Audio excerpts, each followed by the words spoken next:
Coucou les amis, aujourd'hui je voulais vous présenter un exercice ou un rituel très simple afin de couper les liens d'attachement ou les liens toxiques avec les personnes avec qui vous rencontrez actuellement une tension. Et ça s'appelle les bonhommes allumettes, c'est un exercice qui a été créé par Jacques Martel. Pourquoi moi j'en propose une version aujourd'hui? C'est parce que soit la vidéo de Jacques Martel elle est exhaustive mais elle est vraiment je trouve très longue, ou alors il y a des vidéos qui à mon sens sont trop courtes et ne donnent pas tous les détails que donne Jacques Martel et je trouve ça dommage.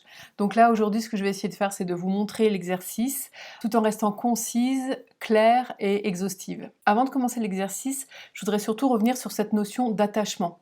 Parce que dans le langage commun, populaire, on va dire que l'attachement, c'est quelque chose qui est perçu comme étant plutôt positif. Souvent, on entend ces expressions-là, je suis attaché à cette personne-là, et on pense que c'est une preuve d'amour. En développement personnel, on ne considère pas que l'attachement soit de l'amour. L'amour détaché, c'est aimer l'autre et le laisser complètement libre de ses actes, ou libre d'être qui il est réellement. Bien sûr, si on est parent, quand on éduque un enfant, on va lui donner certaines règles, certaines limites, afin qu'il puisse évoluer dans la société correctement, on va dire, ou en tout cas selon les codes de notre société.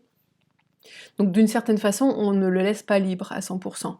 Mais au-delà de ça, l'amour, c'est simplement ce sentiment que j'ai envers quelqu'un, et en même temps de le laisser complètement libre. L'attachement provient principalement de nos blessures, donc ce qu'on peut appeler parfois les blessures de l'âme, et aussi aux blessures de l'enfance, ce qu'on a pu vivre dans notre enfance, les traumatismes ou autres. On va avoir tendance à exercer consciemment ou inconsciemment une forme de contrôle envers l'autre, quel que soit le type de la relation. On peut aussi avoir parfois des attentes cachées, des désirs ou des peurs aussi par rapport à l'autre ou à notre relation.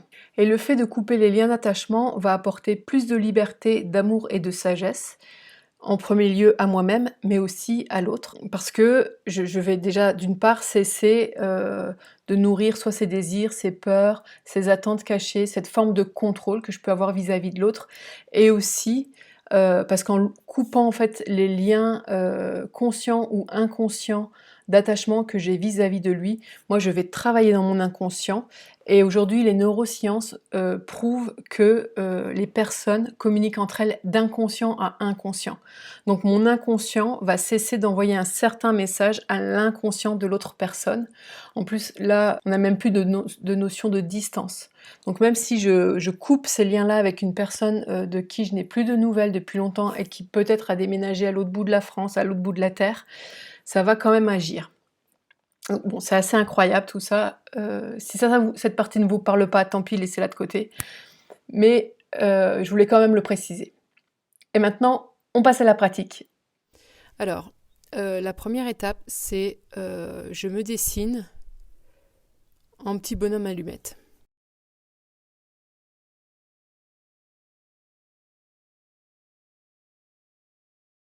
Et en dessous, j'écris mon nom.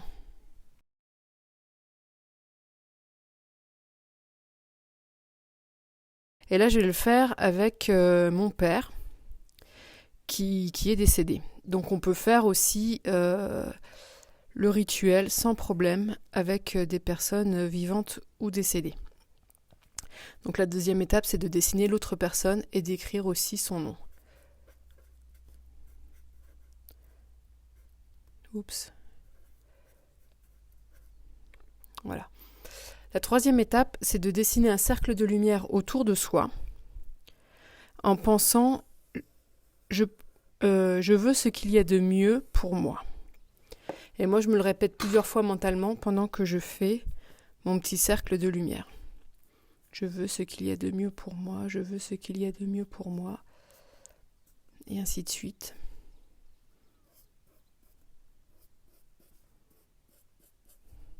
Pareil autour de l'autre personne. Je veux ce qu'il y a de mieux pour lui.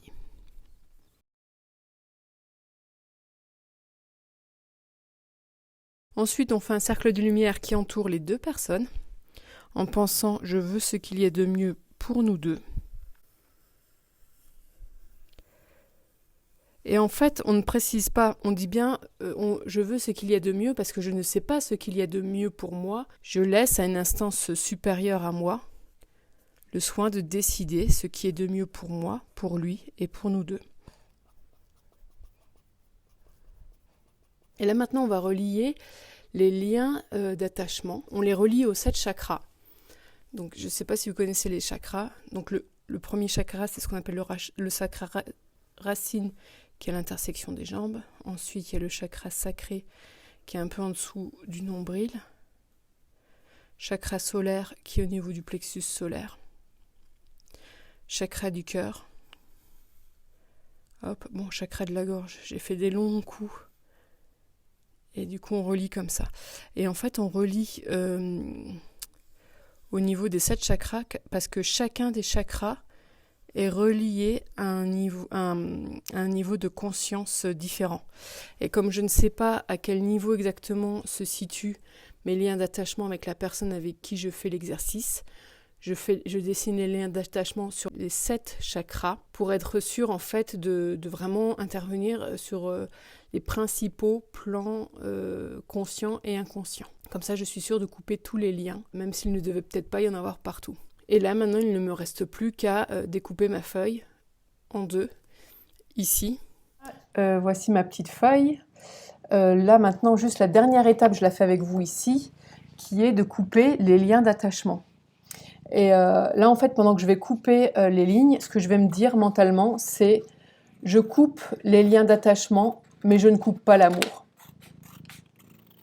Voilà, et une fois qu'on a coupé ça, moi personnellement, je froisse et je jette, ou des fois je brûle parce que j'ai un poêle à bois, mais voilà, vous faites comme vous voulez. Cet exercice, on peut donc le faire avec une personne vivante ou décédée. On peut aussi le faire avec une émotion. À ce moment-là, à la place de dessiner une autre personne, je dessine un rectangle et je nomme l'émotion dans le rectangle. On peut le faire aussi avec une situation, avec un lieu, un bien. Enfin voilà, on peut le faire avec toutes sortes de choses. C'est vraiment important de faire ce rituel, de le dessiner sur le papier. Parce qu'en fait, en dessinant et en écrivant, ça va beaucoup plus imprimer notre inconscient. Sachant que 90% de nos comportements sont dictés par l'inconscient. On coupe les liens conscients et inconscients avec cet exercice, mais on va surtout travailler sur l'inconscient, bien évidemment. Le premier bonhomme, c'est forcément nous, et le deuxième, après, c'est qui on veut. On ne peut pas faire cet exercice pour 2 personnes autres. Par exemple, si je me dis « Oh, mes parents, ils auraient tellement besoin, je vais le faire pour eux », ça ne marchera pas, c'est pas la peine de le faire.